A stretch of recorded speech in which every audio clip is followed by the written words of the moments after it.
জানা গিয়েছিল আগেই নিজের প্রাক্তন ক্লাবটির দায়িত্ব নিতে যাচ্ছেন। বোঝাপড়া আগেই হয়েছিল দুই পক্ষের মাঝেও, অপেক্ষা ছিল শুধুই আনুষ্ঠানিকতার।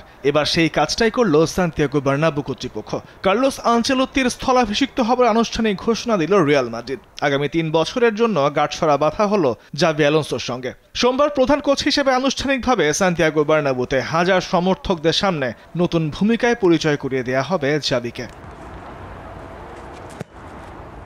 বায়ার লেভারকুজেনের কোচ হিসেবে নতুন ইতিহাস গড়া জাভি অ্যালোনসোর ঘাড়ে চলতি মৌসুমে ট্রফিহীন ক্লাবটার দায়িত্ব ২০২৮ সালের জুন পর্যন্ত দেওয়া হয়েছে। গেল এপ্রিলে চ্যাম্পিয়ন্স লিগের কোয়ার্টার ফাইনালে আর্সেনালের বিপক্ষে ২ লেগের লড়াইয়ে বিধ্বস্ত হওয়ার চলতি মাসে লা লিগা এবং মৌসুমের চতুর্থবার বার্সেলোনার বিপক্ষে রিয়ালের হারের পরের প্রস্থান নিশ্চিত হয়েছিল আনচেলত্তির।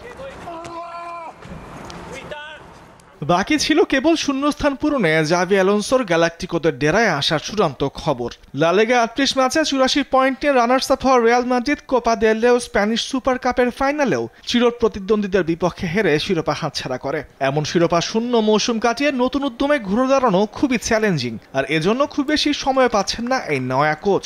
আগামী মাসের মাঝামাঝিতে শুরু হতে যাওয়া মাসব্যাপী ক্লাব বিশ্বকাপ হবে তার প্রথম অ্যাসাইনমেন্ট রিয়াল মাদ্রিদের জার্সিতে। ২০২২ সালের বায়ার লেভারকুজেনে যোগ দিয়ে প্রথম কোনো ক্লাবের মূল দলের কোচ হিসেবে যাত্রা শুরু হয় জাভি অ্যালোনসোর।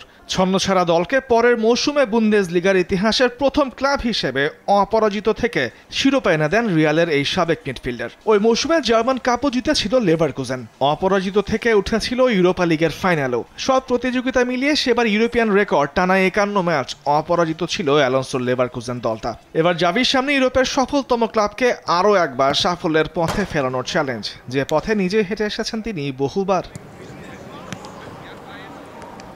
তামিমুর রহমান, স্পোর্টস ডেস্ক, দেশ টিভি।